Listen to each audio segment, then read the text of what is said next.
माननीय जजेस, माननीय पूर्व सदस्यगण तथा सभी सम्माननीय अतिथियों का हम हार्दिक अभिनंदन करते हैं। और अब हम विनम्र निवेदन करते हैं माननीय उपराष्ट्रपति महोदय श्री जगदीप धनखड़ जी आपसे कि कृपया दीप को प्रज्वलित करके कार्यक्रम का शुभारंभ करें। मंचासीन गणमान्यों से भी मेरा निवेदन है कि कृपया वे भी इस शुभ कार्य में सम्मिलित हों।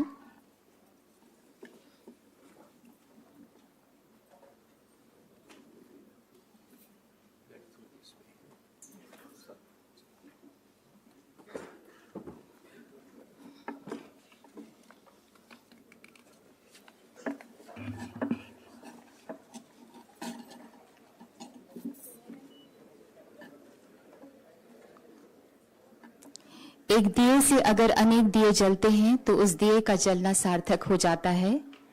राष्ट्रीय मानवाधिकार आयोग ने चेतना की जो मशाल जलाई है वह जागृति का सूरज बन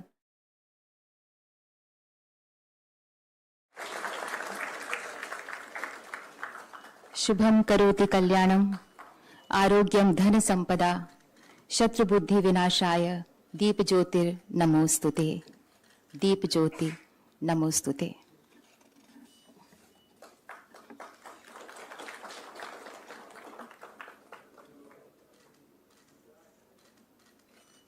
हमारे यहाँ परंपरा रही है कि किसी भी शुभ कार्य के प्रारंभ में दीप प्रज्वलन किया जाता है।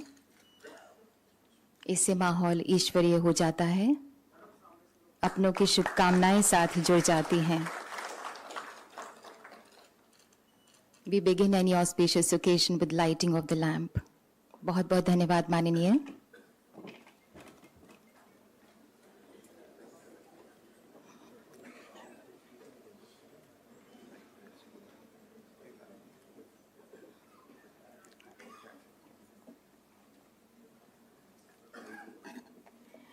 अतिथि सत्कार का संस्कार निभाते हुए हम honourable acting chairperson NHRC Shrimati Vijaya Bharati Sayani ji से निवेदन करते हैं कि कृपया माननीय उपराष्ट्रपति महोदय का स्वागत पौधे से करें। पौधा जीवन और हरियाली का प्रतीक है। हमारे तिरंगे में जो हरा रंग है वो प्रगति का, शुभता का और उर्वरता का प्रतीक है।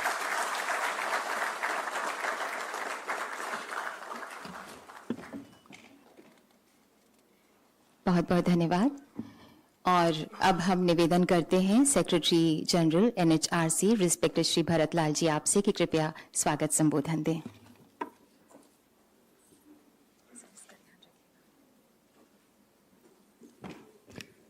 Thank you, Mr. Ji. Good morning to all of you. I am deeply honored and indeed it's a privilege to stand here and extend a very warm welcome to all of you on the occasion of 31st Foundation Day of National Human Rights Commission. We are privileged to have today with us Honorable Vice President of India, Shri Jagdeep Dhankhar ji.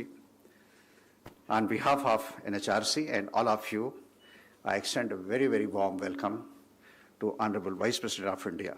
Sir, your presence adds immense value to this occasion. As we all know, Honorable Vice President, his journey has been seamlessly blended law, governance, and deep commitment to human rights. Starting as a lawyer known for advocating constitutional values and social justice, he champions the right of marginalized. As Governor of West Bengal, he stood for upholding and practicing those constitutional values.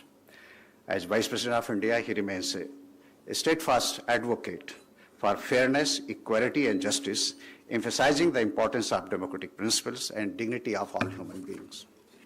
Sir, your presence here is a testimony of how dear the subject of human rights is to you, and we are grateful for this kindness. I also extend a very warm welcome to Srimati S. Vijaya Bharati, Acting Chairperson of the National Human Rights Commission. With more than 45 years of active social work, she brings with her a strong sense of justice and deep understanding of various societal issues. I also take this opportunity to extend a very warm welcome to ex officio members of the National Human Rights Commission, honorable members of Lokpal, chairperson and members of other statutory bodies, member of diplomatic corps, former judges of Supreme Court and High Courts, chairpersons and member of the State Human Rights Commissions, member of legal fraternity, senior officers, special rapporteurs, special monitors, and member of the core group of NHRCs, special invitees, human rights defenders, academicians, representatives of civil society, business, and media. Let me also welcome our young professionals and students who are carrying forward this rich legacy of protecting human rights into the future. This day is a reminder of our collective responsibility to protect the rights and freedoms inherent to every individual, regardless of their background, belief, or circumstances. As we all know, India is a land of diverse culture, languages, and traditions. We are a civilization that has thrived for centuries on the values of empathy and solidarity. The Indian ethos is built on the values of compassion and respect for all. We follow the footsteps of our freedom fighters and social reformers, who were among the first human rights defenders of the country. The Commission is committed to fostering an environment where justice prevails, where every voice is heard, and where every grievance is addressed. The Commission was set up to serve as a beacon of hope for those whose rights were denied. Our work is about fostering a culture of respect and dignity for all. In the last 1 year, more than 68,000 complaints have been received in the Commission, and almost 70,000 complaints of some previous years also have been disposed of. During this period, Commission has recommended roughly 17 crore rupees compensation, monetary relief to the victims and aggrieved or their next of kin. In the past 1 year, NHRC has issued some very important advisory, and especially I would like to mention protection for and rehabilitation of individuals engaged in begging, for the rights of the widows, and rights of children against child sexual abuse material. Commission is focusing on such marginalized groups who need our attention. To highlight the challenges faced by the women in workplaces, the Commission hosted a national symposium on women's safety at work and public spaces, which was attended by key stakeholders. In the last 1 year, we have held several core group meetings, like on right of human rights defenders, business and human rights, health and mental health, persons with disabilities, rights of bonded laborers, tribal education, and right to food. In fact, to highlight the challenges of vulnerable communities, we have organized a number of open house discussion, especially like rights of children of sex workers and children from marginalized communities, tribal education in India, protection of nomadic, semi-nomadic, and denotified tribes, and rights of fishermen. The NHRC is the voice of voiceless.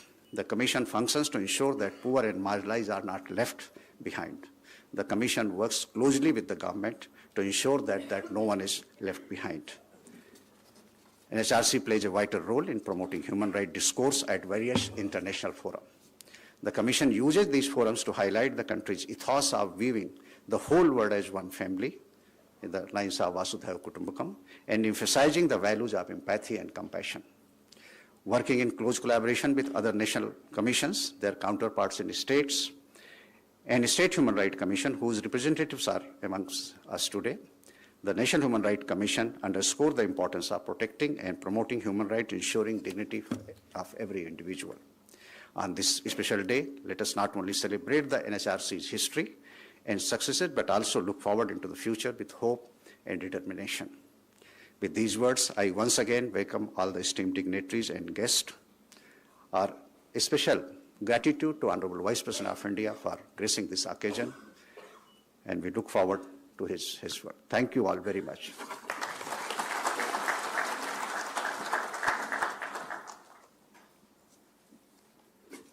बहुत बहुत धन्यवाद respected Shri Bharatlal जी।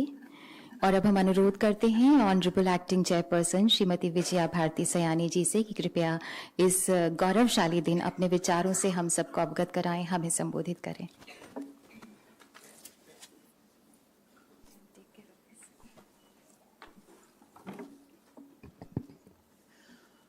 माननीय श्री जगदीप धनखर जी, Honorable Vice President of India, members of Judiciary, Secretary General, Director General, former members of the National Human Rights Commission, chairpersons and members of tribunals and commission, state human rights commissions, senior officers, office bearer and representatives of the UN organizations, diplomats, learned members of the bar, media persons, civil society members, distinguished invitees, dear brothers and sisters. It's a great honor to address you today on the occasion of the 31st Foundation Day of the National Human Rights Commission of India. As we gather to celebrate this significant milestone, we stand united in our shared commitment to the ideals of human dignity and justice for all. Sarve bhavantu sukhinaha, sarve santu niramaya, sarve bhadrani pashyantu, ma kaschit dukkha bhag bhavet. May all be happy. May all be free from all illness. May all see what is auspicious. May no one suffer. Human rights are cornerstone of a just society, ensuring dignity, freedom, and well-being for all. They empower the marginalized to assert their entitlements and contribute to national progress. It is both an honor and a privilege to welcome the Honorable Vice President Shri Jagdeep Dhankhar to this gathering. As former governor of West Bengal, he played a vital role in fostering dialogue and upholding democratic integrity, ensuring that every citizen's voice was respected. Shri Dhankharji's extensive experience in constitutional law and his advocacy for social justice and educational reform resonate with our mission at the National Human Rights Commission. He emphasizes that nurturing human rights is not just an obligation, but a fundamental aspect of our national identity, deeply rooted in our civilization and enshrined in our constitution. India's progress as a nation is closely tied to its commitment to human rights, deeply embedded in our civilization and enshrined in our constitution. As a home to 1/6 of humanity, India is becoming a role model for the world in promoting individual dignity and freedom. Our rich cultural tapestry showcases our strength in diversity. The principles of Manav Dharma and Bahujana Sukhaya, Bahujana Hitaya reflect our belief that the welfare of all guides our actions. Respect for individual dignity is central to the Indian ethos, rooted in ancient texts like the Vedas and the Gita. India's human rights journey has been shaped by reformers like Dr. B.R. Ambedkar, who enshrined fundamental rights in the Constitution, and Mahatma Gandhi, who promoted non-violence and civil liberties. The National Human Rights Commission plays a crucial role in safeguarding fundamental rights by investigating human rights violations and holding public servants accountable. It acts both suo motu and in response to citizens' petitions. Throughout its history, the National Human Rights Commission has addressed landmark cases and made significant recommendations to uphold human rights in India. The NHRC addresses a broad spectrum of human rights violations, including custodial deaths, bonded labor, exploitation of marginalized groups, and denial of medical care. In cases of custodial violence, the Commission has highlighted systemic law enforcement issues, advocating for essential police reforms. Additionally, the NHRC has taken important steps to advocate for the rights of marginalized communities, including transgender individuals. Recently, the NHRC responded to grave reports of harassment and sexual assault against women in Sandesh Kali, West Bengal. A spot inquiry conducted by NHRC members revealed a climate of fear and intimidation that prevented victims from seeking justice.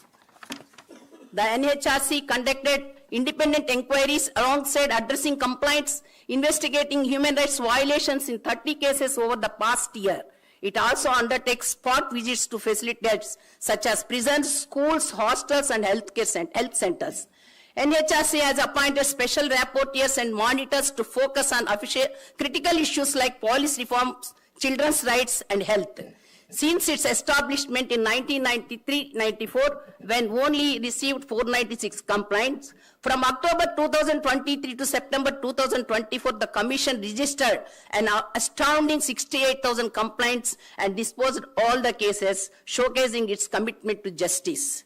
The NHRC has formed several core groups to take critical issues like health and mental health, business and human rights, right to food, and LGBTQ+ rights. These groups include experts, academics, and NGO representatives, facilitating a collaborative approach to human rights advancement.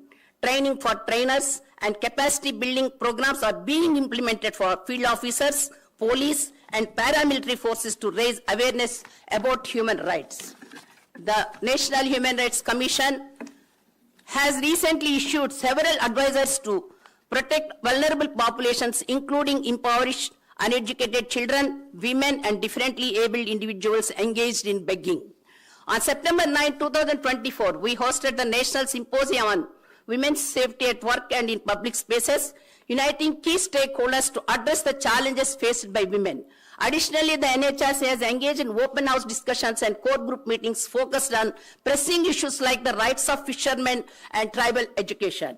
As we celebrate our achievements, we must remain committed to uplifting vulnerable groups, prioritizing their human rights with compassion for their unique situations. Our strength lies in our unity in diversity, guided by Manava Dharma, placing humanity at the heart of our mission. The National Human Rights Commission envisions a society where the dignity and rights of every individual are respected, promoting inclusivity and understanding. The wisdom of the Maha Upanishad, Vasudhaiva Kutumbakam, highlights our interconnectedness and shared responsibilities. In the words of Kalidasa, when called to duty, we must act without hesitation. This sentiment is beautifully captured in Sanskrita sloka, Yato dharmas tato jayaha. Where there is righteousness, their victory is assured. Together, let us commit to working harmoniously towards a future where every person can thrive with dignity. Thank you. Jai Hind and Jai Bharat.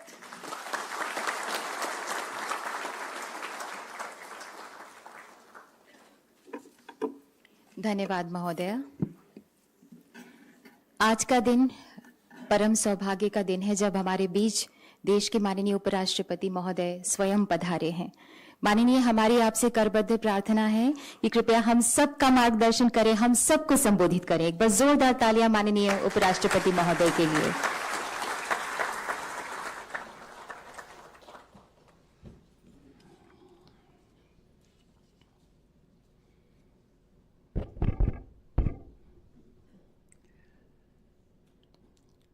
Very warm good morning to all of you. Shrimati Vijay Bharti Saini, Acting Chairperson, National Human Rights Commission, and I have a strong fraternal bond with her. We both belong to the legal fraternity. Shri Bharatlal, Secretary General NHRC. There are many people in the audience. I have enormously benefited from their guidance. Some of them have mentored me. It will be difficult to pick out names for fear of omission and thereby violation of human rights. So, distinguished audience, excellencies, and friends in the cause of human rights. I had a tenure which I will not be able to forget because it is reminded on every platform. My tenure as Governor State of West Bengal. That makes me resonate about the state of human rights. But ladies and gentlemen, post-poll violence in West Bengal does not define the scene in the country. It is in isolation.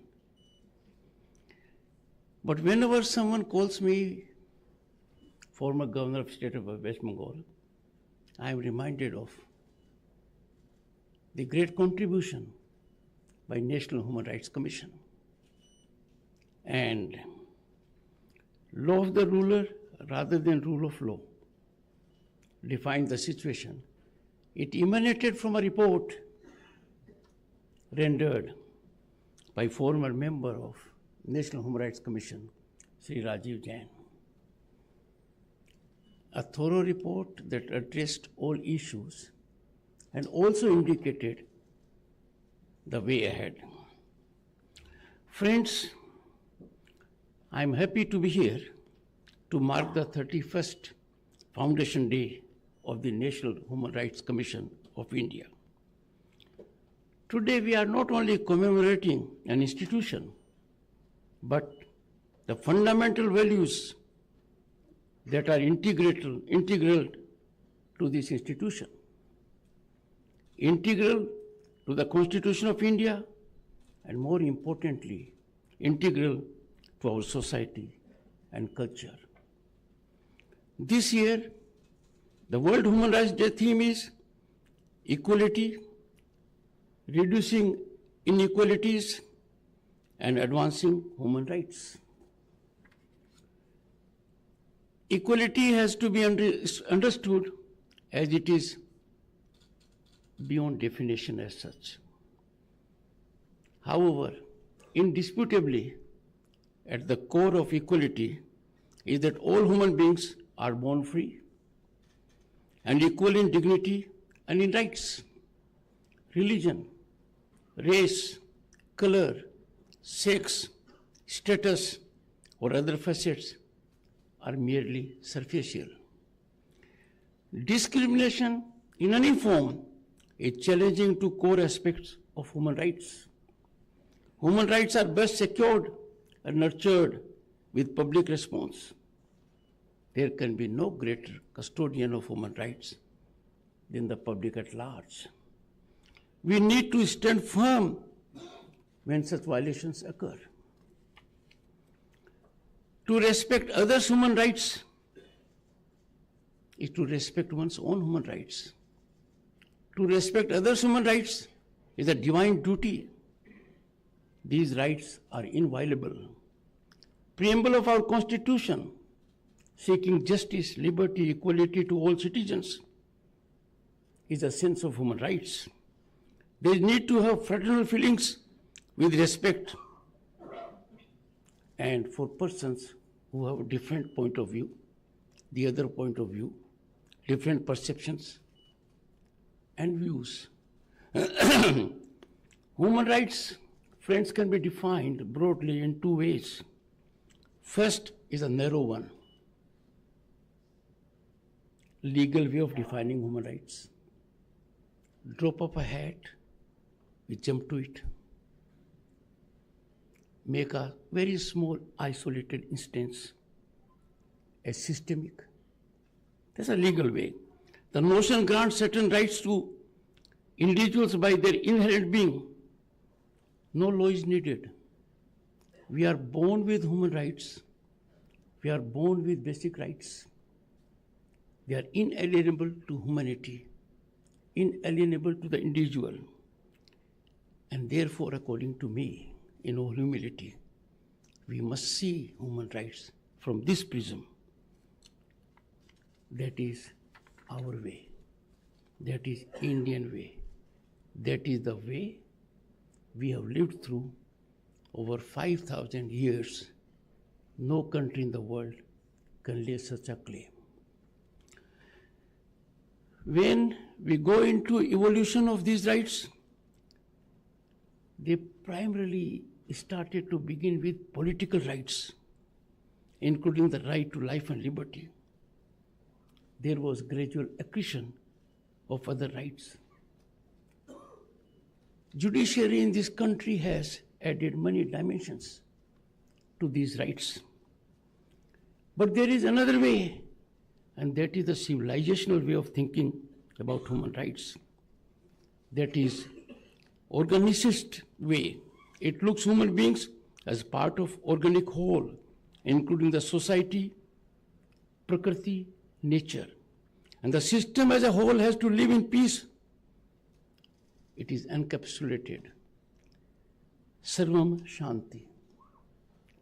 We have dictated our lives over centuries in spite of various difficulties by this dictum. For us, as a nation, nurturing of human rights is a way of life.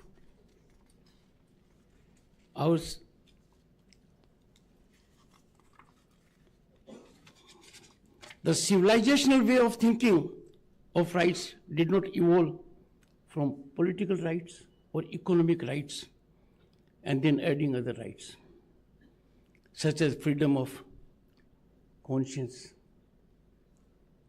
The basic, the pristine the organic, the original, can be looked into our Vedas and our functioning over the ages. This defined Sukh for all, well-being of all, happiness for all. This defined we come to the planet as trustees, not as exploiters. We live not for us, but for all. We know for sure we can be happy only with everyone being happy. In as much as we have in togetherness to save this planet, because this existential challenge is not to an individual. It is beyond any element of race, caste, creed, color, or geographical boundaries. Similar is the situation with respect to human rights. Sarva Sukhina Bhavantu, the chairman focused it. This is motto of NHRC. What a grandiose motto. A motto emanating from our civilizational ethos, emanating from what we have lived through. We have all through the history exemplified it, and in the face of very daunting circumstances, some of which were ruthless, reckless, trampling our civilization, yet the nation stood firm. That's what India is, that's what Bharat is. Our scriptures were and are our charters. They are repository of knowledge and wisdom. They are repository of human way of life. One will have to strive for years to come to add to them. That is ultimate when it comes to knowledge. And these scriptures were loud, everyday proclamation of these rights that society and civilization granted. Our civilization created institutions to ensure that these rights were honored. In any governance in this country at any point of time, those who governed had to listen to the voice of senior people, our sages, our seers. They were the real controllers of morality, propriety, and all that constitutes welfare of humanity at large. Our temples ran open kitchens so that there was freedom from hunger. Education was free, so there was right to education. Friends, if you look at the Indian Constitution, it has 22 paintings. The first one is Gurukul. It defines our society, is concerned that everyone would have access to education. You gave dakshina according to your ability, but there was no tuition fee. Guru dakshina. If you got education, you can reward your teacher, you can honor your teacher. But it did not have compulsion element. It had optional element. It had to emanate not from your fiduciary strength, but from call of your soul. That was sublimity we practiced and are on way to it. Everyone was allowed to practice their faith. Look at our country. Who came? They came. They were received. They were absorbed. They were in oneness. They felt at home in this country in the same manner as they felt at home at other countries. A country which they had to live under circumstances which are indescribable. That was the scenario, friends. So on and so forth, I can keep on going, but the list is endless. In a way, human rights are very much part of our moral fabric, our way of life. And why only just past? Our contemporaneous governance, look at it. It underlines this very philosophy in several ways. Policies are driven by the idea of human rights. When COVID hit us and hit the world, it was a non-discriminatory challenge to the entire planet. High and mighty and great nations suffered. In that scenario, the government ensured in this country that no one sleeps hungry, regardless of access to their means of livelihood. Free grains were given, friends, to 850 million people, empowering them to face the challenge. What started on 1st April 2020 continues till this date. And I wonder, is still in the world people talk of hunger crisis in this country? I am appalled. 850 million people are getting support of free ration in this country. And that is irrespective of their color, caste, creed, religion, geographical location, or other aspects. All I can say is, those who think about India's hunger situation need to reflect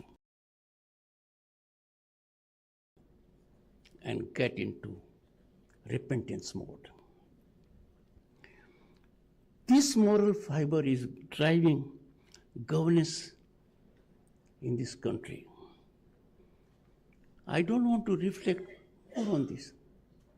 So much attention has been bestowed on human rights in this country that what was unthinkable is now a ground reality.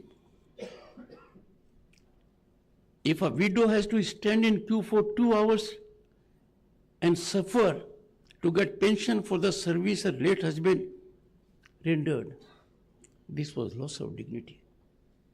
Not any longer. She gets sitting at home. And this makes Bharat accounting for more than 50% of global direct digital transfers, which indicate promptness, which indicates no leakage, no licensing, no one in between. The world needs to know it. I'm not seeking recognition, just to be informed. Direct benefit transfers hit at the corrupt. And you'll be happy to note, friends, corruption has been neutralized from power corridors in this country. Corruption is no longer a password to a contract, to employment. Corruption leads you to be attendant to law. Gone are the days when some thought we are above law.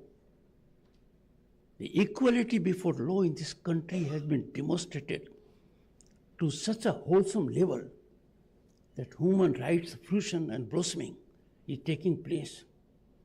Such a large country with such diversity. The world needs to know about it. Another serious issue is they know it. They seek to run it down. I'll come to that later. Not long ago, in our country, and in the world it happens, in major part of the world still, ignominy of women defecating in public. A huge challenge for a country like ours, 1.4 billion people, to take care of this most significant human right aspect which occurs minimum twice a day. And look at now, our scene is dotted by areas that are 100% free of this menace. The work is going on. The world has to see it to believe. What a transformative change it was. Well thought out policies have ensured toilets now in every home. A fundamental right not required to be scripted by any constitutional prescription or law. A ground reality at the moment, imparting to our women and others also dignity, which is most precious facet of human rights. Friends, these are just illustrative. Technological penetration has created equalizing situation and helps curb iniquitous practices, making everyone equal before law. No country in the world can claim the kind of equality before law ecosystem we have. Those who thought they were above law, beyond the reach of law, enjoyed immunity from law, are suffering at the hands of law. And everyone in this country is accountable only and only in accordance with law. A big change the world has to notice. We are perhaps a country in a single-digit situation on this score. The strong arm of law in our country curtails the environment of impunity. Friends, do you think a country that had such a holistic idea of rights takes care of everyone? Do we require sermonizing? Do we require lecturing about human rights? We are open to all ideas. We are resilient. But we don't need lecturing or sermonizing on human rights aspect. Certainly not. I must, friends, compulsively advert to unfortunate aspect as well. Unfortunately, this great civilization suffered taint on its otherwise unblemished record. I must record it, you see. Not that we have not had air pockets or strong headwinds that traumatized people on the plank of human rights. We had, but limited.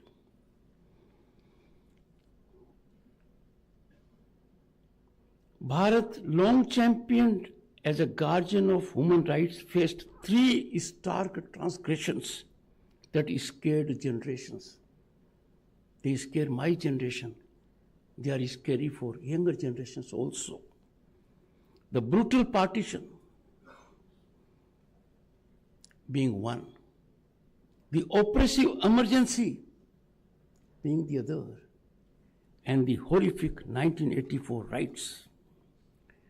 These traumatic events stand as somber reminders of the fragility of civil liberties and the imperative to vigilantly safeguard human dignity. But then we are a nation to quickly fix situations, to learn our lessons. As a tribute to our deep commitment to human rights, laudable steps have been taken. I will recount only the recent ones. The nation is celebrating Constitution Day, 26th November, every year. This will remind us all to fervently work towards a realization of noble values emanating from our preamble, thereby nurture human rights and create an atmosphere for their blossoming. Another significant step was taken this year. June 25 will be observed every year as Svidhan Hatya Divas, to mark imposition of draconian emergency. Friends, this is intended to honor the spirit of millions who struggle to revive democracy. despite facing inexplicable persecution at the hands of an oppressive government then. This will help keep the eternal flame of individual freedom and defense of democracy alive in every Indian. Youngsters will come to know all about these aspects every year. The nation, and friends in particular, my young friends, must be informed that on June 25, 1975, the then Prime Minister Indira Gandhi, in a brazen display of dictatorial mindset, strangled the soul of our democracy by imposing emergency on the nation, resulting in violation of human rights. Lakhs of people were thrown behind the bars for no fault of their own, and the voice of the media was silenced. And judiciary at the apex level failed as never before. And therefore this step has been taken. These are not being looked in this country from partisan angle. In this country we look at events and situations only from one angle, and that is angle of nationalism, angle of constitution. Friends, constitution is our North Star when it comes to human rights. Celebration every year of Constitution Day on November 26 is a reminder of our duty to nurture human rights. Every person in this country, particularly youth, will be reminded of this solemn obligation, solemn duty to be performed for democracy and for the nation.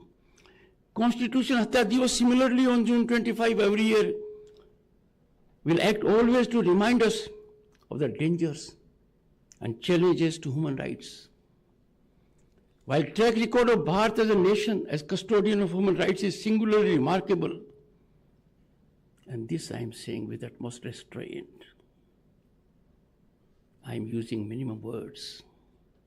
In this scenario, there are pernicious forces within and without that in a structured manner seek to unfairly taint us.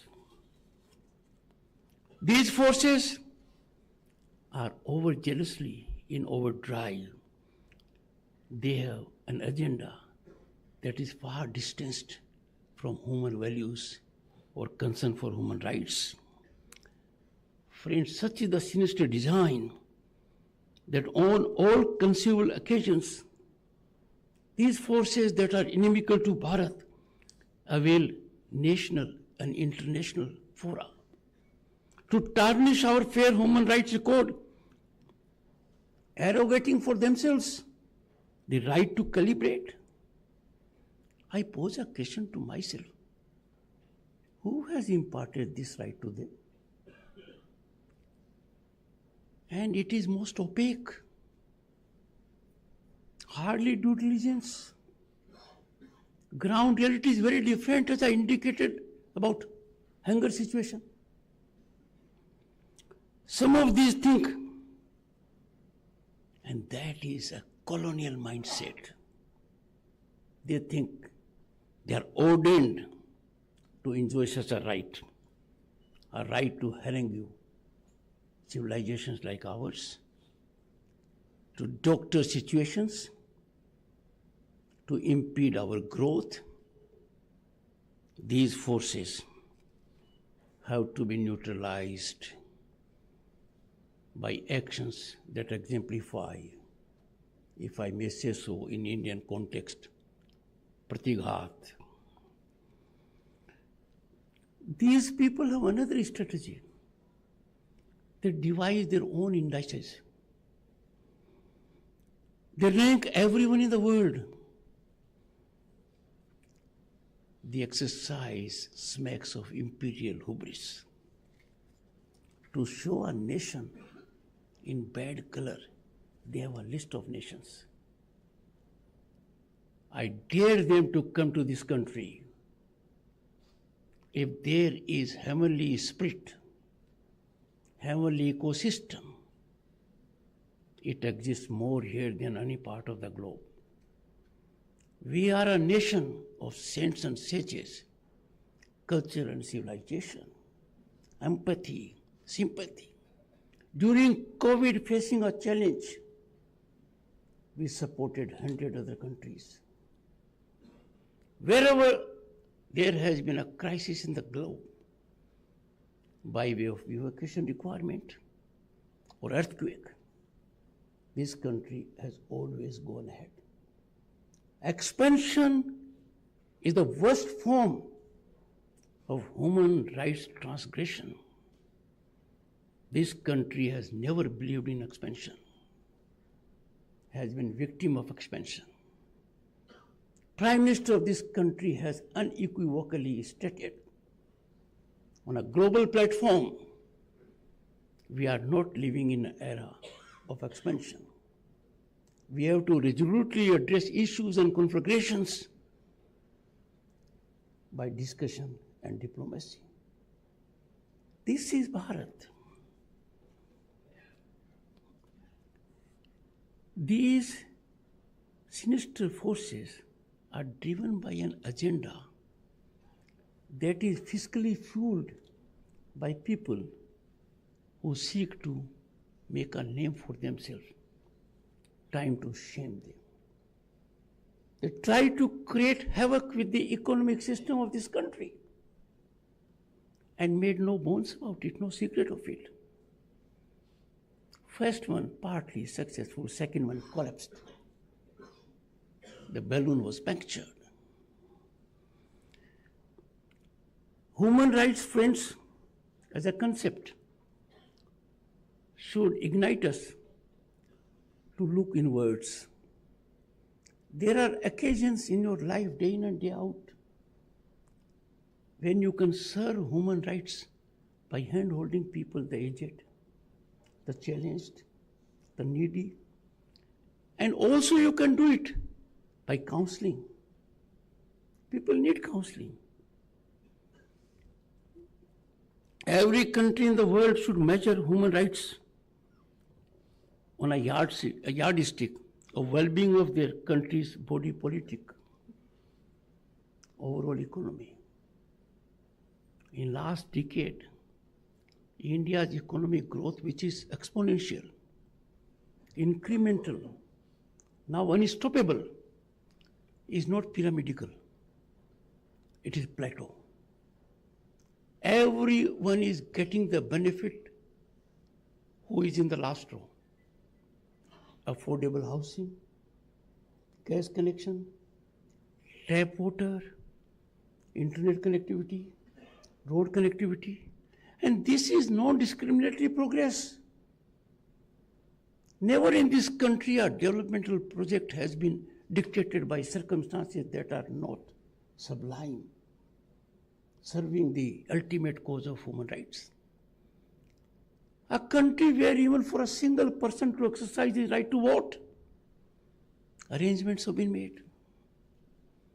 Steps have been taken by the government to ensure that those who are in hilly areas or difficult, challenged areas, they get electricity in their house.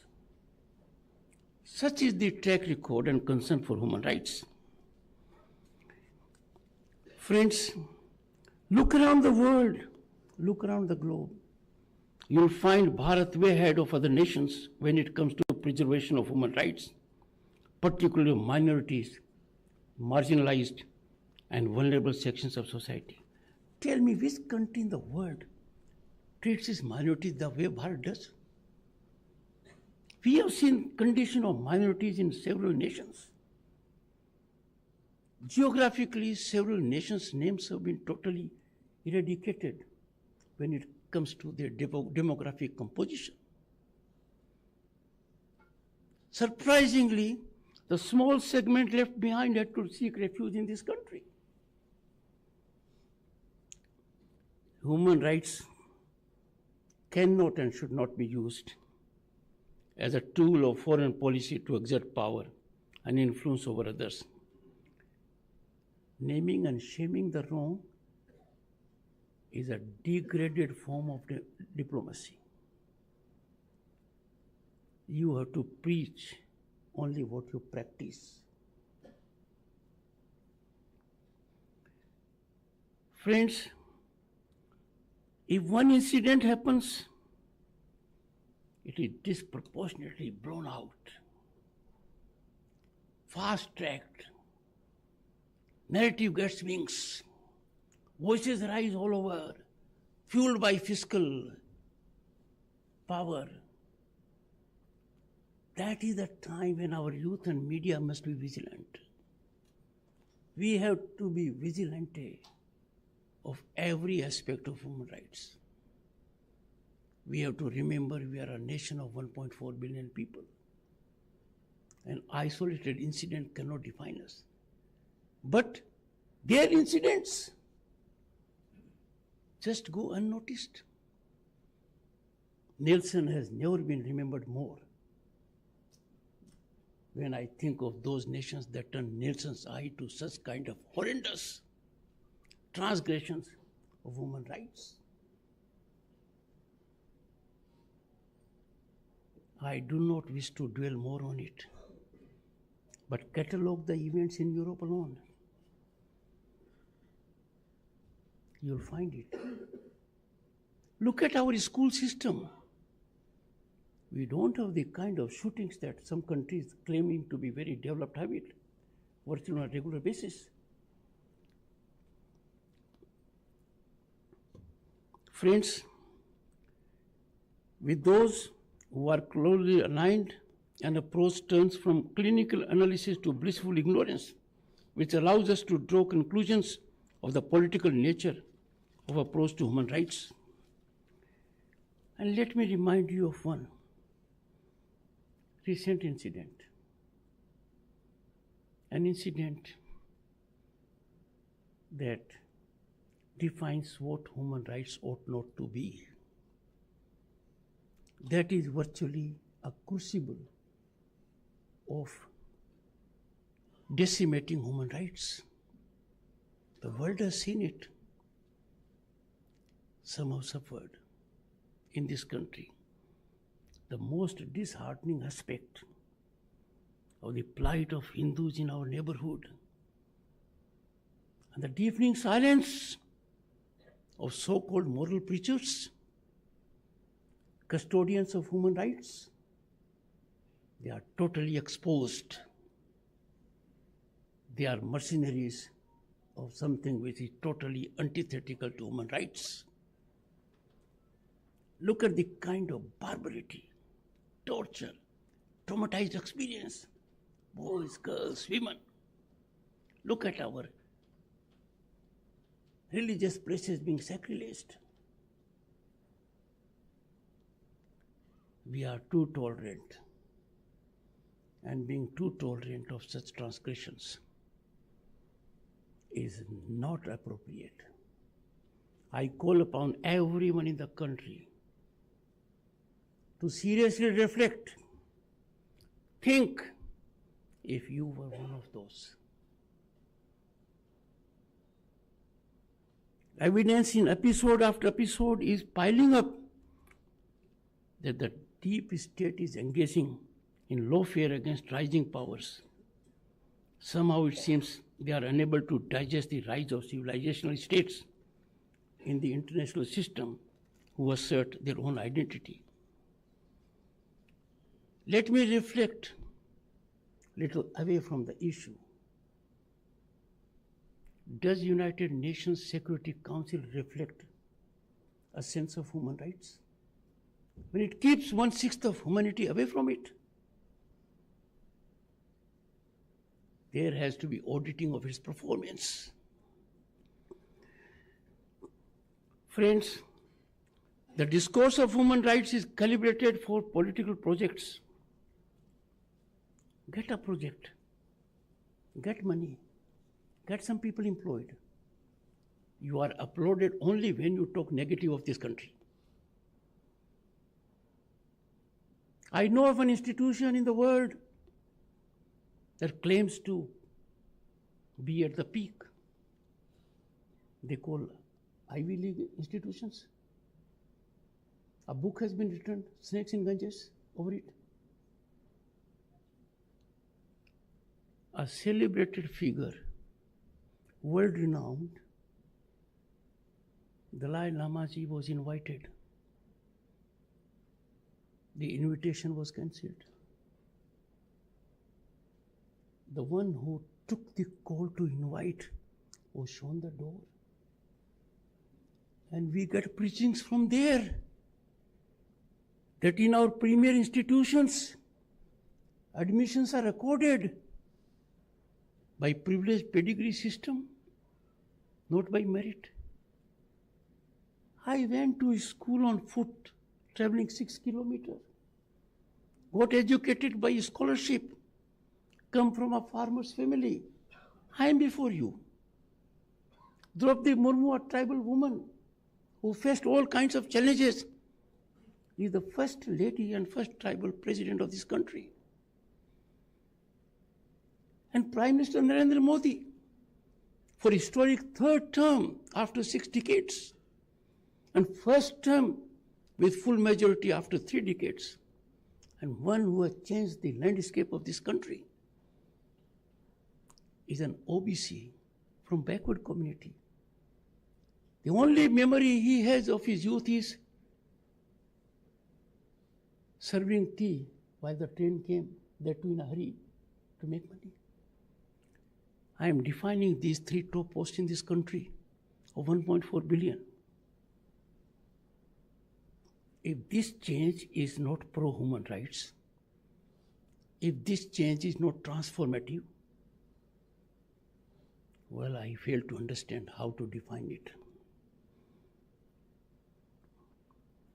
People-centric governance is our mantra, is our philosophy.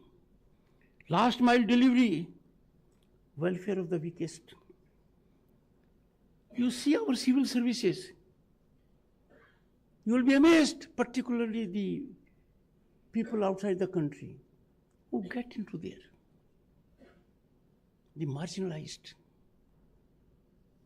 I was so happy to find that the father was a painter in a police station and the girl came there as superintendent of police.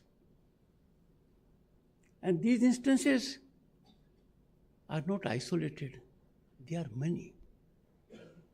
My mother was not educated formally, my father did not go beyond class 5. I am before you. This defines the great change on human rights this country has. Friends, when you ignore these developments and artificial issues are imputed to portray Bharat in bad light,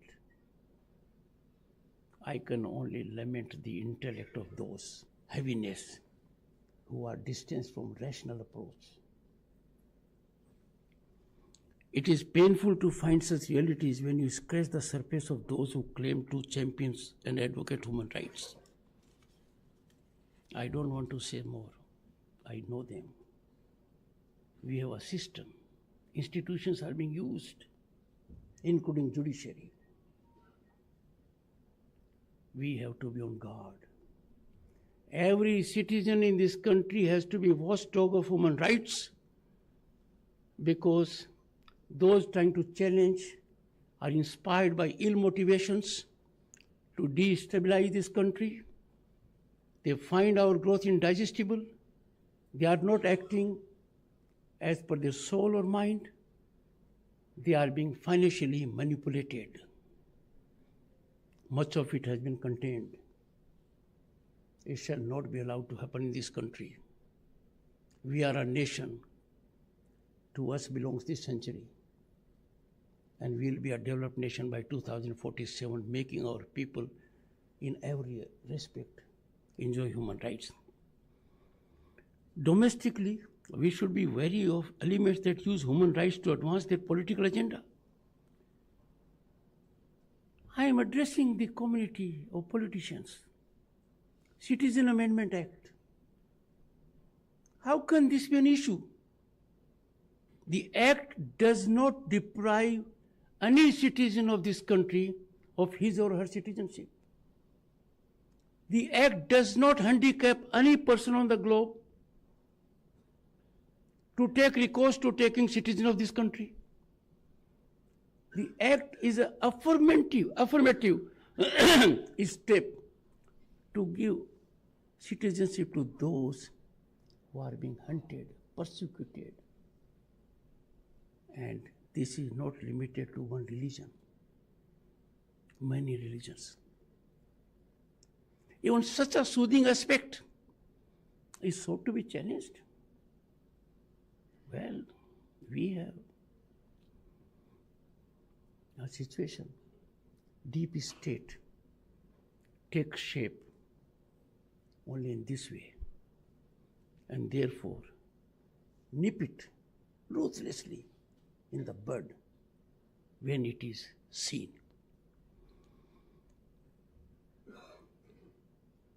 Look at the prime example I indicated. There couldn't be a better gesture of social magnanimity collectively expressed by an act of parliament than CAA.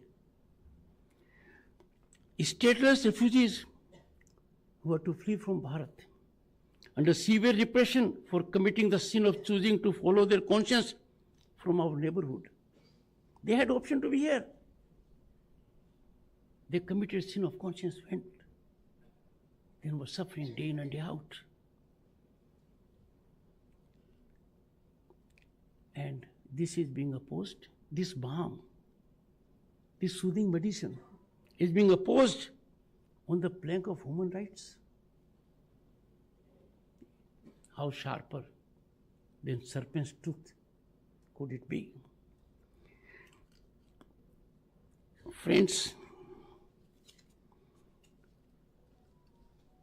this duality exposes a sinister political agenda that includes another aspect which is germane to human rights blossoming and flourishing, and that is demographic balance in this country.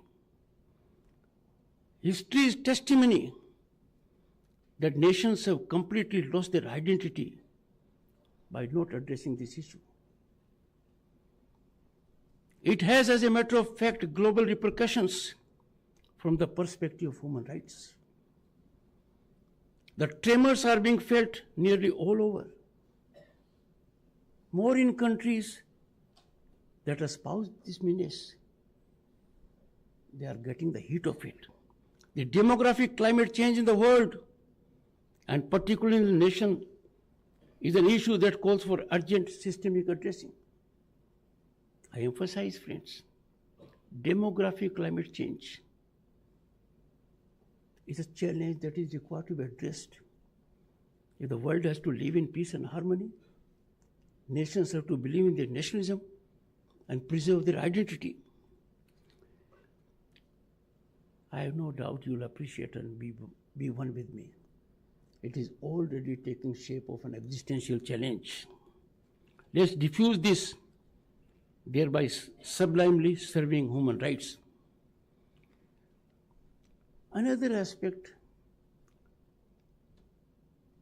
human rights should not be sealed for those who take law into their own hands, who challenge law, who use firearms, who create terror. When you deal them in accordance with law, they have easy friends on the point of human rights. Police ने कहाँ गोली मारी, कैसे मारी, यह नहीं देखते किसको मारी, किस हालात में मारी, क्यों मारी. The society can't be held to as a hostage or captive to these violators of law. Law enforcing agencies have to courageously play on the front foot to deal with these rogue elements who are not only loose cannons to society, but a severe threat to human rights. Fortunately, this is being done in this country effectively. Violators of law threatening attitude, challenging law and order, there can be no more worse enemies of human rights than these sections. But painfully, what a travesty. These rogue elements of society these violators of law who are threat to the society at large are afforded cover by human right plank institutions. On this occasion, I want to leave you with two ideas, friends. First, if you are a practitioner of law, some of you are.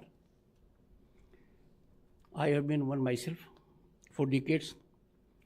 Fight for the rights and dignity of the weaker sections of society. Also fight against those who seemingly seek to fight for them, but are fighting for someone else. Expose those. Never let anyone appropriate the discourse and guaranteed rights for sinister political designs. This is happening. I want to look only through political prism, what gain it is for me, and then I moderate my response.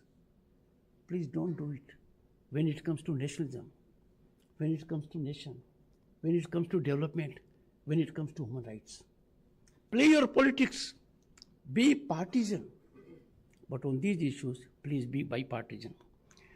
Second, if you have legal education or are interested in research, take time to focus on those who seek to teach us and are ignorant, who seek to teach us not the subject, but indoctrination. Overcome them, expose them. Pick up any part of the globe and you'll find they have to take many lessons from Bharat that has nurtured human rights since ages. Friends, we have heard great stories about the care of the last mile individual, but we want to find the precise governance model that enables this execution of human rights. Study it, evolve one, contribute to policy making, and that has to be translated into politics also. Friends, as we celebrate the establishment of NHRC, let us renew our commitment to the idea of human rights, the rights of our fellow citizens, the ideas inherent to us for generations and centuries, praying for the good of all.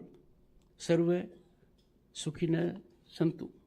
Always remember, I conclude, always remember, human rights preservation, blossoming, and sustainability is in our hands.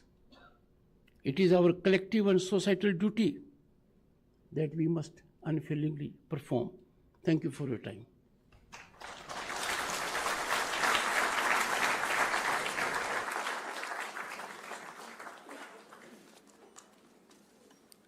बहुत बहुत धन्यवाद माननीय, आपकी प्रेरणा के लिए, आपके संबोधन के लिए। हम आप सभी से अनुरोध करते हैं कि कृपया राष्ट्रगान को सम्मान देने के लिए अपने स्थान पर खड़े हो जाएं। जन गण मन अधिनायक जय हे भारत भाग्य विधाता, पंजाब सिंध गुजरात मराठा द्राविड़ उत्कल गंगा, विंध्य हिमाचल यमुना गंगा उच्च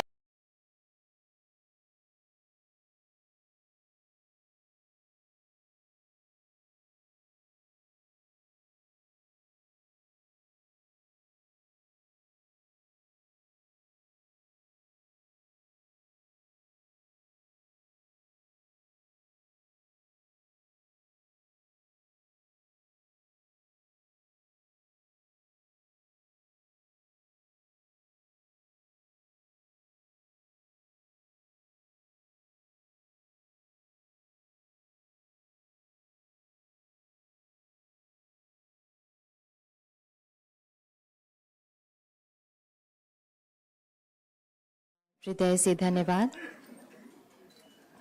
आप सभी से निवेदन है, कृपया आप सभी अपने ही स्थान पर रहें। माननीय उपराष्ट्रपति महोदय अब प्रस्थान कर रहे हैं। हम हृदय से आभारी हैं माननीय आपके।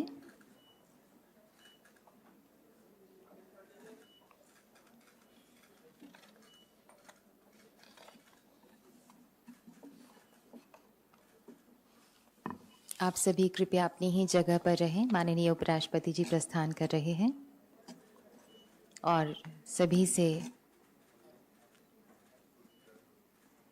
सभी का अभिवादन स्वीकार कर रहे हैं।